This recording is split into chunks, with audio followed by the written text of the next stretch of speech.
Let's get started. The reason that we are here today is so that I can answer some parent questions that came in and what standards-based practices and grading means, and of course, what it is not. Everybody should be seeing standards-based practices grading, what it is and what it is not. Thumbs up. Excellent. Great. So let me go over this with you. And here we go. History of grading. I think it's really important that I capture this for you.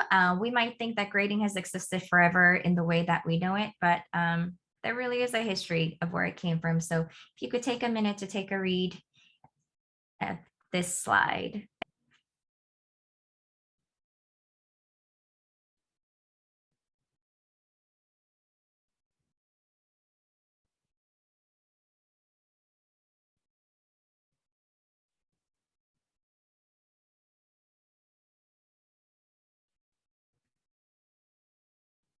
What I want to highlight is that this isn't something that has been around forever. I asked the students this and they were like, forever?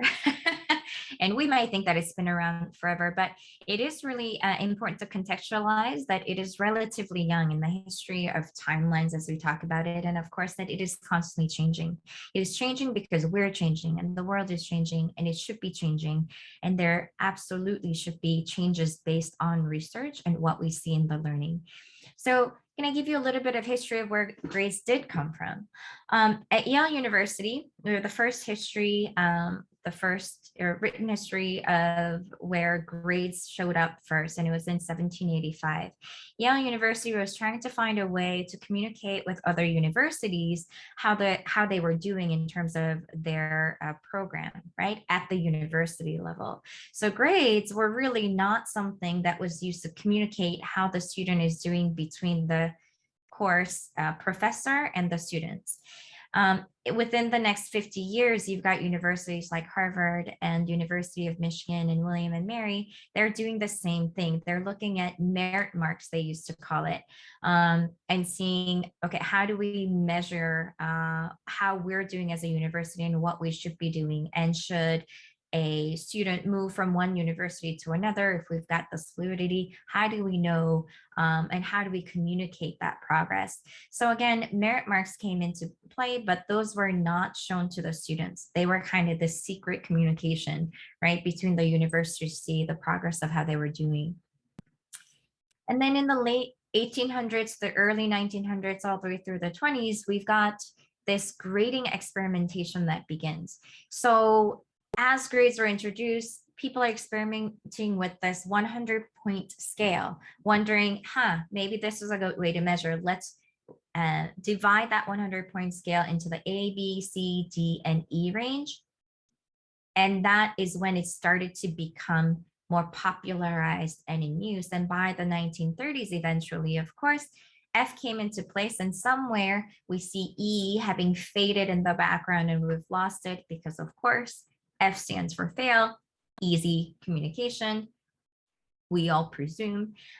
So F became something that was in use starting in the 30s. And then by the 40s, we've got this A through F scale that has become popularized.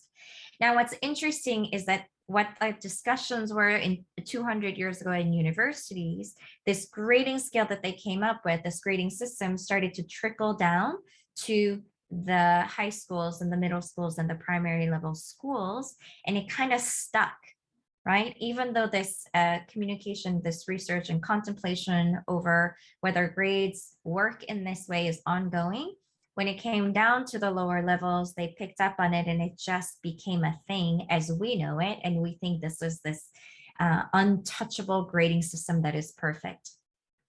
And I'm here to obviously tell you that it is not perfect.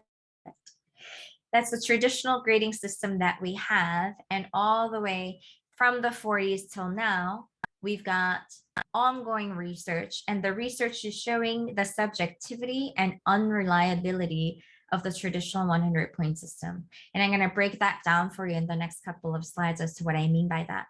And of course, the ongoing research that's happening, especially today, this age and now, is the 21st century learning skills, right? We realize that what's important today is not what was important 200 years ago or 100 years ago. Doesn't mean, throw the baby out with the bathwater. toss everything, but it really means actually how we learn is a bit different. It's not the Industrial Revolution age when we needed factory workers who could sit in perfect rows and take orders and sit for a long time doing the exact same thing, rote memorization, know what this does, know what that does, here are all these facts. We realize now with the boom of technology, we need communication skills that are important, critical thinking skills, creativity skills, collaboration skills, because that's what's becoming of our world in the ever interconnectedness that we're living in. Think about that past 80 years and all the growth that has happened.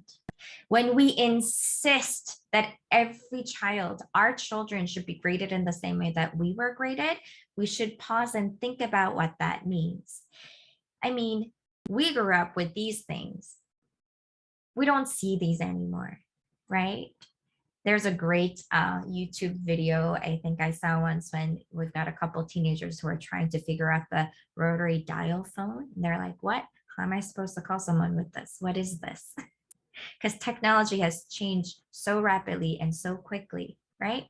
There have been improvements in the past 80 years. And it's a question of when it comes to education and what we do in schools, how can we not talk about what improvements and changes there need to be when it comes to the way that we grade our students? At KIS, only letter grades are used in the grade books. There are no percentages or numbers anywhere in the KIS grade book. Why is that? Let's look at the traditional system. So I'll break that down from the history that I mentioned as to what standards-based practices mean. By the way, as I mentioned, this is a conversation that's happening all over the world in all the schools. This isn't a KIS created thing. We're doing best researched practices. And again, we are giving the best that we can to our students and learners. Here's a traditional system, and you probably know, and you could probably guess what's coming. In that 90 to 100 range, we've got an A, 80 to 90, we've got a B, and so forth, all the way down to D in that top 40 points of a 100-point scale. And then we've got this pitfall of an F range that is from 0 to 59. In and of itself, when you look at this graph, you should see that this is not objective. This is a subjective measure in which we have decided where the success measures will be. And when we take it out of a 100-point scale, we're saying people think that when we give these percentages, it is precise and it is accurate. While that could be seen as true because numbers are accurate, right? Numbers that go in and do the calculations are accurate, but we have to add to that, what is it that we're measuring? What are we measuring with these numbers, right? So when it comes to grading, it's not you look at this and go, it's all fair. First of all, you should immediately be able to see that it's not fair, because who decided on this 10-point increments and then a 60-point increment that denotes failure in and of itself already is subjective decision, right? And then of course, with schools and learning, we have to ask, what are we measuring, right? Think about it this way. Here's a quiz. That's it. This is your quiz. Take it right now. Kidding. Just kidding. It's hard when I can't see the faces. But no, let's take a quiz, for example. Here's a multiplication quiz. Let's say a child misses 3 of them. In the traditional system, you're probably already doing the math. This child has missed 3 questions on this multiplication quiz. It's 9 out of 12. What does that do? It immediately gives the child a 75%. In a traditional scale, that means that 75% is a C, right? Generally, you might not necessarily be too happy with a C. However, we have a dilemma because again, it's a question of what are we measuring? When you look at a quiz like this, we're asking, what are we measuring? We're asking a child's ability. We're asking if a child is able to do 2-digit multiplications. When you look at this and a child misses 3, would you say this child can do it? Probably. Wait, I get it. Wait, but it's not perfect. Yeah. But if, again, we're trying to see, can he or can she multiply 2-digit numbers? The answer is probably, yeah, I think so. But let's say that another child misses 2 more. And we still have that same question. What I'm measuring is a child's ability to learn multiplication, right? Understand, does this child understand two-digit multiplication? Now, if the child gets 7 out of 12, in the traditional system, that's a 58%, which equates an F. F being failure. In a traditional system, that means that we take this F with us, wherever this child's marker was, and they get to carry it with them all the way through. So even if they had gotten 100 later, right? Even if they have gotten a 80, God forbid they get a 20 somewhere in there, and that depends. A teacher might have given a 5 question quiz, and a child missed 4 of them and gets a 20%. In a traditional system, we have that sticking, and all of that gets averaged, and we say, that's fair, isn't it? It gives the percentage, and that's what shows what a child has. Well, not really. Because how do we know what the child has learned? Because the numbers are actually arbitrary. What if we took that scale, we got rid of that, and we looked at the proficiency range of how we measure a student is doing as they're growing toward the learning targets that are set out for them? On the highest level, we've got exemplary as an A. Proficient has a range from a B to an A minus. Approaching has that range from a C minus to a B minus, and emerging has anything under D plus, right? D plus or under, we've got the emerging coming in. Let's go back to the quiz. If a child misses 3, again, we might have been saying, well, the child does understand 2-digit multiplication. So we might say the child is proficient. However, because they missed 3 in this range, we could notice, okay, maybe not on the higher proficiency range, but on the lower proficiency range.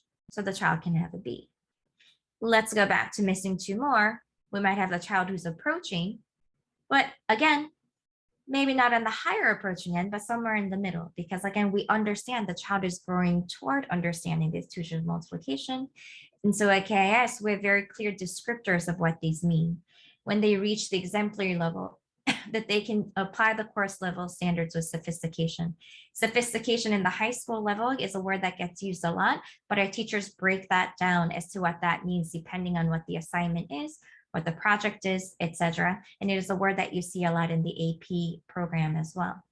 So if we go back to the quiz, we're saying, okay, the learner is meeting course level standards with consistency. So there was consistency, some misses. So the teacher has the range to decide, yeah, I think I could give this child a B.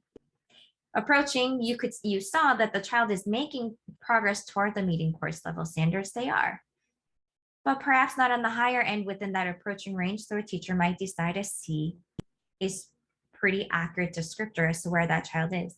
Not only that, when a teacher sees that, the teacher knows where the teaching points should be. Where should there be more focus? Because areas of instruction, right? And also some differentiation level that might be needed for each learner, because we're really trying to get the students to understand what it is that we're trying to teach them, and we're figuring out where the needs are in these various data points that we collect. So what? Take a moment to read that.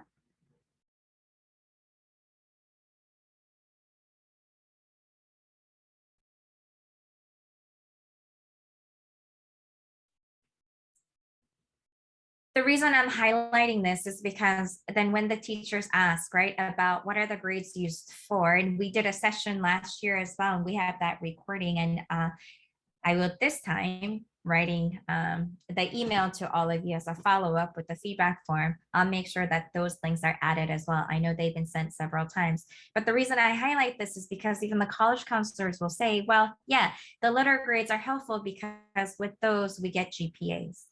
And that's a clear communication with the universities as to how a student is doing. So at the high school level, we're holding on to the letter grades for that, of course, that communication piece, but also as we're working in that system, looking at our practices to ensure that the teachers are going through standards-based practices to give our children the best learning opportunities that there are, that we're not just saying arbitrarily, because you got a 58%, that's why you have an F. That doesn't tell us how the learning has been or what the child has learned. It doesn't, it's just a number.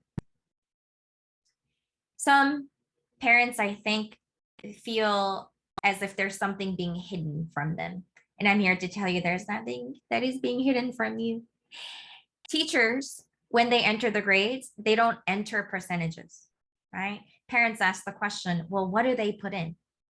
What they put in are letter grades, right? This is literally their keypad when they go to an assignment, and they can put in the letter grades for a student.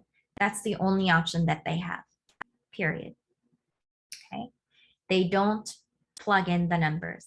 What we have cleaned up, and this is relevant, is that in the past, in the traditional system in a grade book, a teacher could put in grades however they wanted, meaning sometimes a letter grade.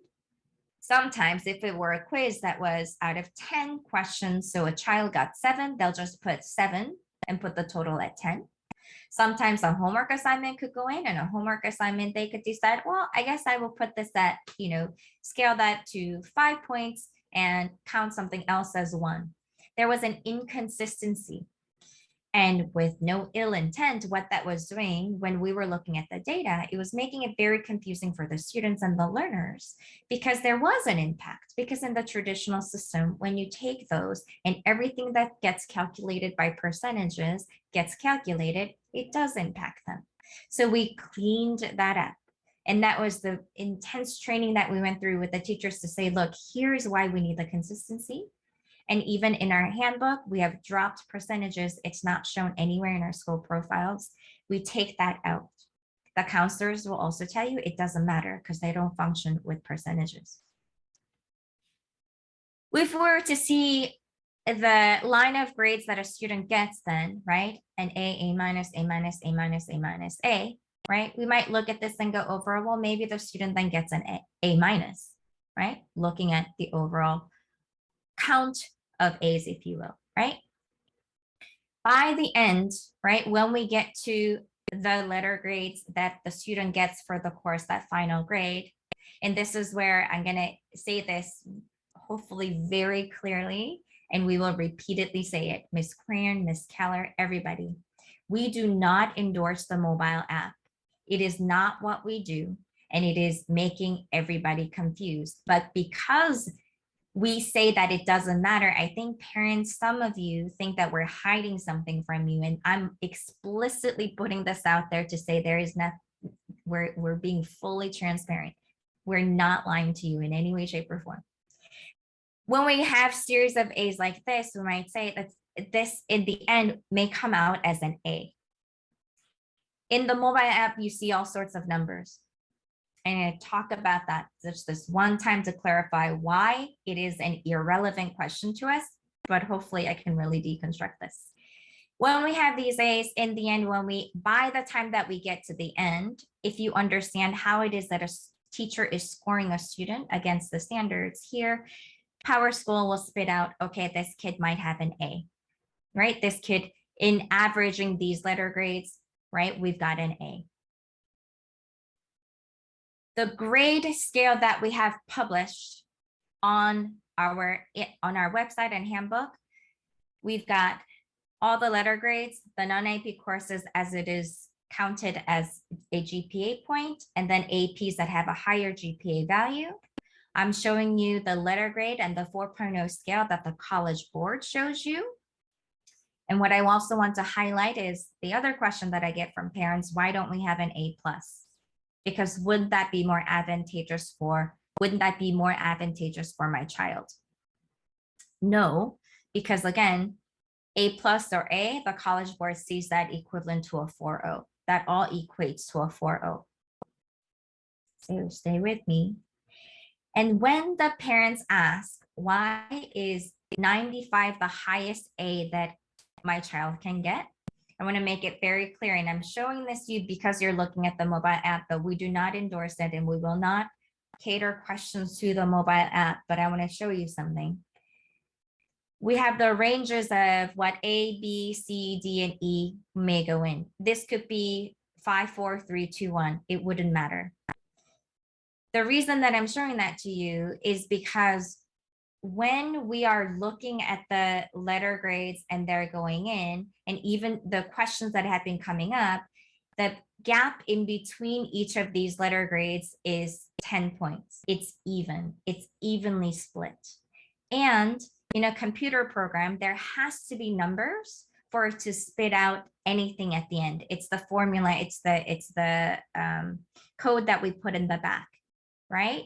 So the mobile app that we see that you have and the students are totally addicted to, which is very unhealthy, by the way, it only shows you the numbers and we can't get rid of them because it's by an outside developer. We do not do that, and therefore we do not endorse that. If you were to go into our gradebook online, you will see that there are absolutely no numbers anywhere. It is just by letter grades, which makes perfect sense when we look at the practices of standards-based grading and how the teachers make final judgment, okay? If we were in a traditional system, then you're right, the scale of whether it's 93, 4, 5, 6, 7, 8 to 100, it would matter because we're taking those numbers and averaging, but that is not what we're doing because the letter grades are set and they don't change. So all of that, it doesn't matter. When the question of why is 95% the highest A is an irrelevant question because we do not score by percentages or numbers. We don't use percentages anywhere. We don't endorse the mobile app because the numbers that shows is based on a traditional grading system, and we cannot control the app developer. And in a standards-based system, teachers make their final judgment based on various points of data. It's not just all of these, right? It's not just that one singular test. They're looking at overall the growth of a student. And therefore, that question is an irrelevant question in our system. Take this, for example, if a student has gotten B, B, B plus, A minus, what is it that a student would get? In here, right, we might look at this and go, okay, that might come out to be an average of a B plus. The system, we might say, okay, in the computer speak, that might come out as, okay, we've got a B plus. A teacher might look at this and go, okay, looking at the most recent assignments that a student has done and how well he or she has done, the teacher gets to make the final judgment, and that B plus could become an A minus. Because the teacher gets to say what it is that a student gets as a final grade, and they make the final professional judgment. What does that mean? The judgment is based on standards, and I need to define for you what they are. So I'm going to give you a minute to read through that.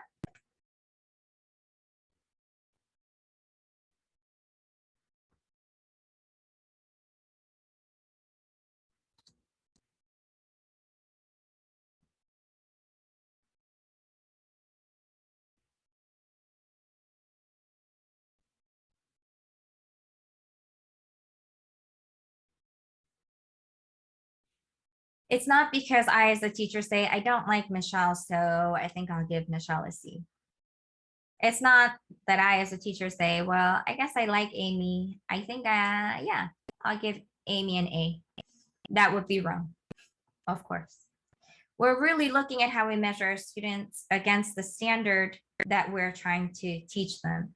What are they? They're precise written descriptors of what it is that we want our students to learn.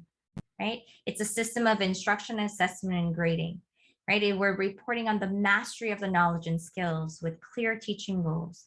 And these we measure to see if they have been met or not. We set our learning outcomes and targets with them, and we teach our students so that they can master them. That, of course, over time gets seen with, okay, how has Michelle done over the course of the semester? Let's look at her progressions. Let's look at the rubrics. Let's look at the projects and various standards that have been measured. How are they doing? And then we get to say that we're making the final judgment with the standards that we were trying to teach. There are various points along the way that can justify my decision as a teacher to say how my student has done. An example of standards is what you're seeing on the screen.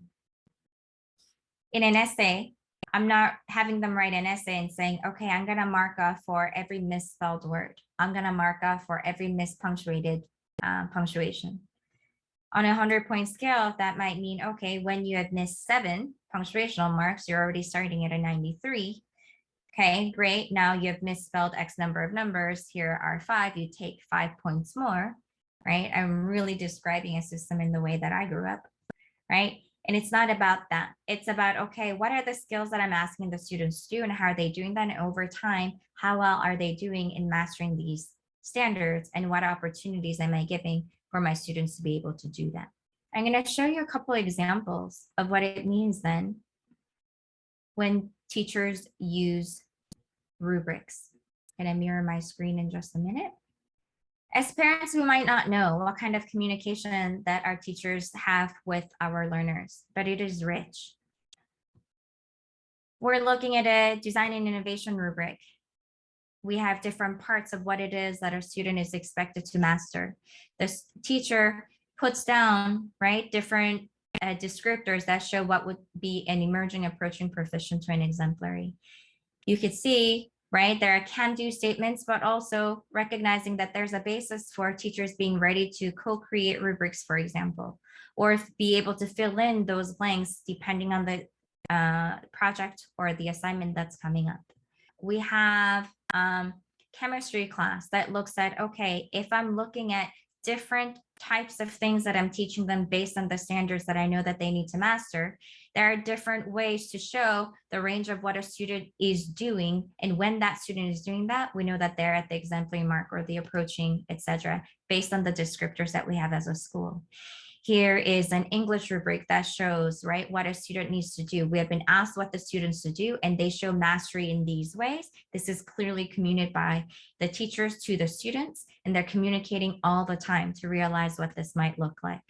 Here is a history class where they look at, okay, here's the standard that's clearly put at the top, then I'm pulling out what are the learning targets that you need to be able to do in order to master that. So there are different ways that teachers are building in this communication piece of what is expected of them. Instead of saying, I'm giving you a test and the test is going to be 100 points and let's see how you do.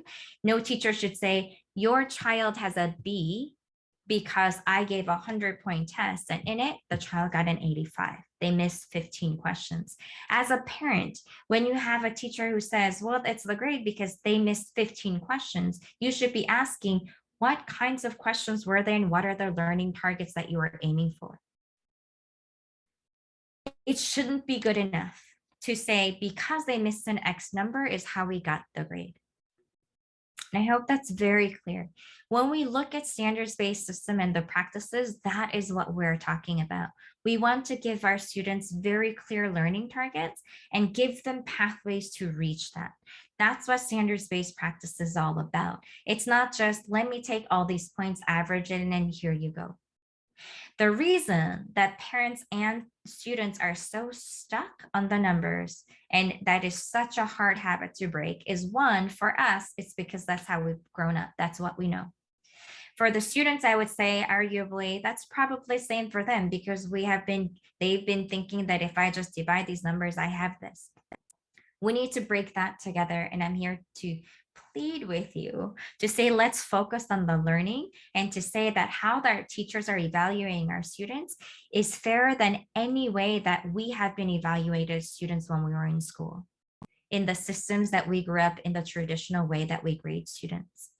In the mobile app, when the numbers show and you come with, how come 92.1 whatever, we are not going to entertain that question. If you come and say, I see a B in the grade book and I see the comments and my child also has shown me Schoology, whatever I see, I want to know what it is that the learning has to improve in order for the child to do better. That's a different kind of question, right?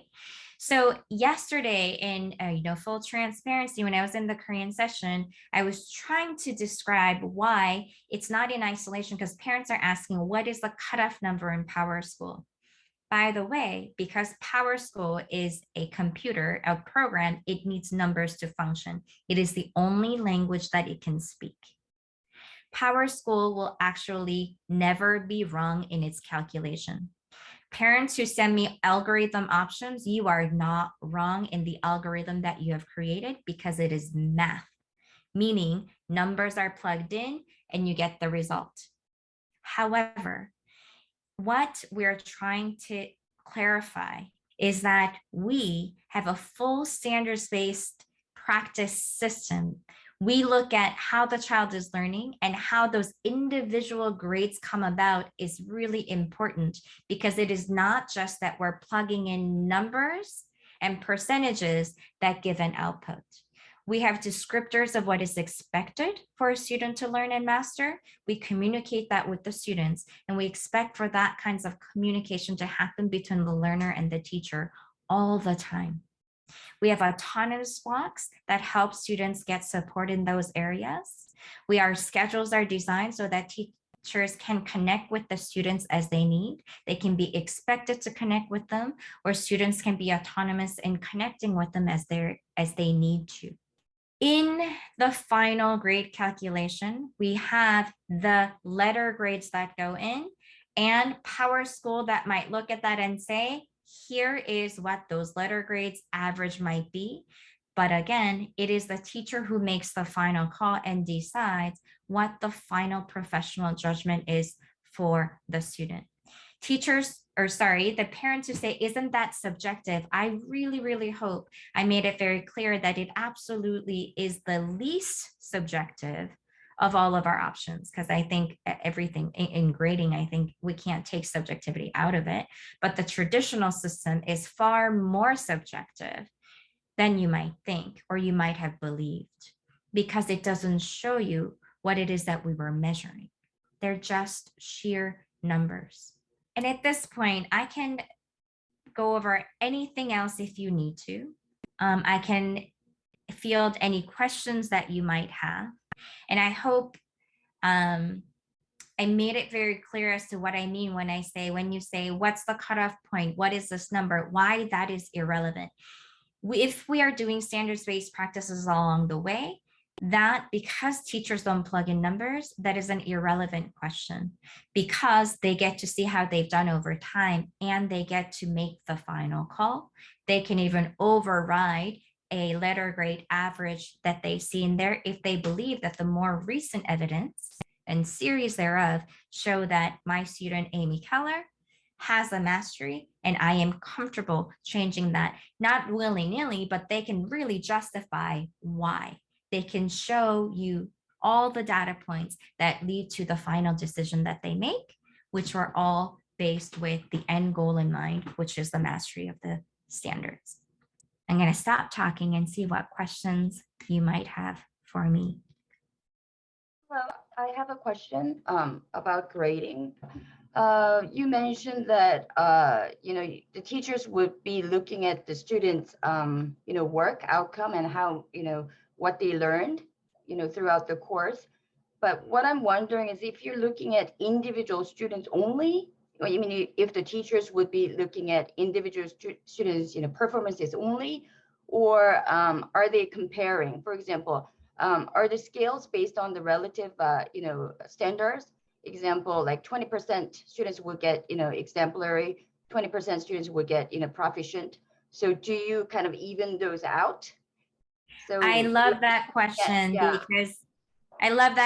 because you are, we're the same. We grew up on this bell curve. Right. We think that the bell curve must exist, but that is not the case here at all. We measure our students with the standards. We absolutely do not say, okay, well, I guess there were 2 A's here, so I can't give anymore. Absolutely not. We do not compare students to another student in the class. We absolutely measure them against the standards and what they're expected to master in that course. So does that mean that every student in the class can, get A's then in that? I mean, no B+ in class, but everybody gets A's. Is that possible then? 100%. Theoretically, that is absolutely possible. All right, because I think, personally, it's kind of very difficult not to compare students, because, when you're evaluating, right? I don't know how, maybe because I'm, grew up in the traditional way too, but I mean, evaluation itself is kind of, you have to see what they're doing, compared to others, right? So that's, yeah, Indeed. for me, that's Thank kind of I really different. appreciate that honesty for sure. I absolutely appreciate that honesty. But in the rubric examples I showed you, right, they outline what it is that a student is expected to do. So teachers communicate that. So I get that because I mean, honestly, right, we were graded in comparison, right? And we were told that you're gonna fall somewhere on the bell curve and most of you will be here in the bell. But that is not the case in the standards-based system, and that is what we're trying to break. We are not comparing your children against other children in the class. We are really holding them to a standard and ensuring that teachers work to give them all of the opportunities possible to reach the standard that we have set out for them. Mhm. I really hope that's gonna happen. I really hope 100, so. yes, yes, absolutely. Another question that I have, what if students get, like, for example, three A's in the beginning, but like three Yeah. B's, later on, but it's not necessarily because the student is not, working hard enough, but it's the area where the student is, weak in. But when the teacher, makes the final decision, is the teacher going to give the student a B plus? Because towards the end, the student was not performing well enough. Mhm. That's a hard question too. When the teachers, how, I mean, are they going to make the final decision? When the grades are, I mean, average. I mean, how are they going to average it out? That's another question that I have. Yeah, that's a great question. And when a student, it depends. So I think obviously in my sake of making sure that you understand what standards-based practices is, I made it seem very simple, right? Here you go, boom, boom, boom, and there it is. But again, there are other factors that measure that. So Ms. Yoon, as you say, there are other factors like why is it that a child, toward the end, what were we measuring? I think that's the bigger question. So if you look at the way that our even standards are grouped, we look at maybe is it in the application piece? Maybe application, some of the content got harder. And therefore, maybe those kinds of standards and what they're expected to do that with got a little bit more difficult, right? So a teacher knows the progression of the rigor of the course, and they're going to take that into consideration, right? And they should know that. So it's not just, well, because that's where they are here, and you might look at what they were doing earlier, but you have to understand maybe what they were doing earlier might be a building block that gets them to something more complex at the end. So it's not just a simple matter of here are the grades and I'm averaging them. That's why that professional final judgment is really, really key and important. And again, I get back to that's what makes it much less subjective than it is in a traditional system. And then we used to think in a traditional system because the numbers said it, that's it. Numbers don't lie. And we thought that was okay, but it's not because again, that system in and of itself is set up in a very arbitrary way. But you're asking fantastic questions. Thank you for those. Thank you. Of course. And as some parents might be thinking, and if you're thinking through your questions, and I will stay on until 10 o'clock to the end of this session to see if more questions might come up. I'll also send a form that gives you feedback and what other questions you might have, because we, as a school, we're committed to continuing these conversations with you. We want to do this in partnership, and we really want you to understand. And also, I have, before coming into administration, I taught in the high school classroom for 13 years. And I also know that students, right, will go home, and if they ask how things are going and something didn't go their way or it's not as well as they thought, they might just say, oh, it's because the teacher never tells me. Oh, it's because I don't know. I never know how I'm doing. I hope you take that with a little grain of salt, right? And that sometimes they might not be telling you the full truth, just because I know how teenagers function. But we welcome partnered conversations, and really getting us to understand all together how we can best help our learners, because that's our goal. Right? We want to set out the best learning criteria. We want to ensure that it is as clear as possible. And this is a conversation we're constantly having with teachers as well. We work with research, rubric creation, communication, feedback. looking at what the impact of feedback, timely feedback, and we're constantly working at it to get better because we should.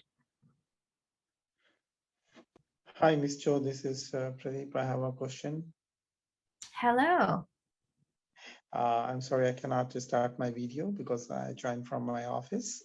So That's okay, Pradeep. No thank you very worries. much for explaining about the standard-based grading system and not the comparison-based grading system. That's very important for this modern time. And can you give some idea about how these grading impact the college board applications process and acceptance?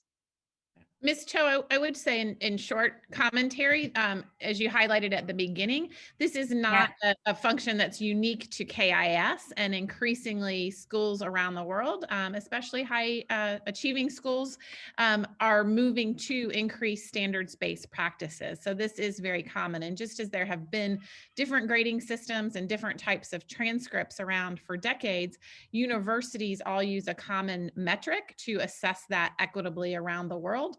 But it's definitely becoming more of a trend to work towards standards-based practices. As we know more, the field of neuroscience impacting education and understanding about student motivation and how to really promote long-term learning and those 21st century skills of authentic problem solving that Ms. Cho highlighted, that is an increasing shift, and universities are also looking to better measure that predictability of students' success at the collegiate level. And this all goes in great alignment, but this may be a great topic for another session.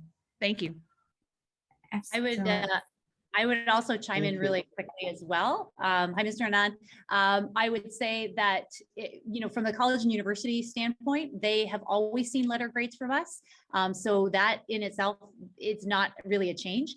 What we are saying is the way we get to those letter grades, we're getting more and more consistent. We're getting, our practice as professionals evolves over time, as it does in any school. And they hold us to account. They want to see that we have really good, strong standards at our school. And these are the kinds of things that that we're doing and other international schools are doing as well. But yes, certainly including this in part of a counselor conversation in the future would be a great idea. Yeah, thank you very much. Yeah. I started the session talking about the history of grading and how it began. And these are conversations that are continually happening at the university levels, and universities have different systems as well. Like Brown, as a top tier school, for example, has a program where they don't have Ds, but also you can opt into a program that's just pass fail.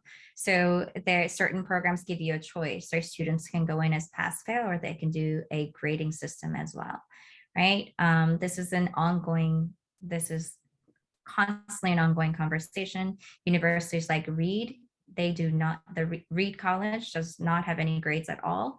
It's a pass-fail system because they realize it's quite arbitrary. But we do understand we live in a system where we are still sending transcripts and using the grades as a communication tool, right, as to how the students are doing, and the transcripts go to the universities that way.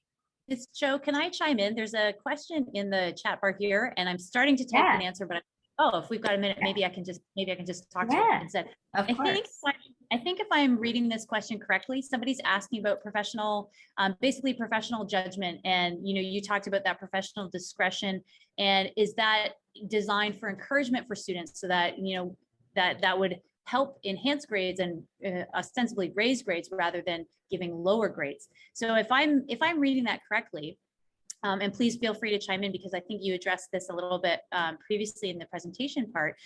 Yes, so teachers will collect evidence from students based on multiple assessments over the course of the semester, and looking at what a final grade is determined. If they look at that and say, oh, I see that they've we did that skill or that standard in September, and then we did it in October, and now we're at the end of November, and I'm seeing they've really improved, that they have that professional judgment to balance that out and to say, this is a more accurate reflection. You are now, maybe you're at kind of a C level and then a C plus, but now you're consistently at an A minus, an A minus, an A minus. That's going to be a more accurate reflection.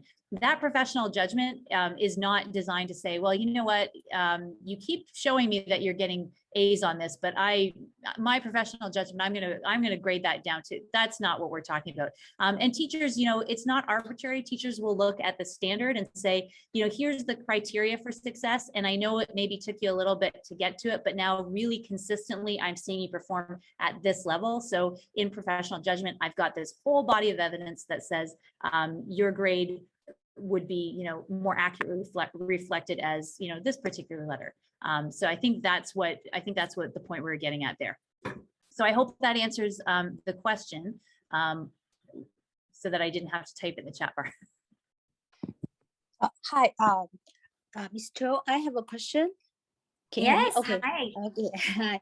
I really appreciate your dedication for explaining the standard grade system for us.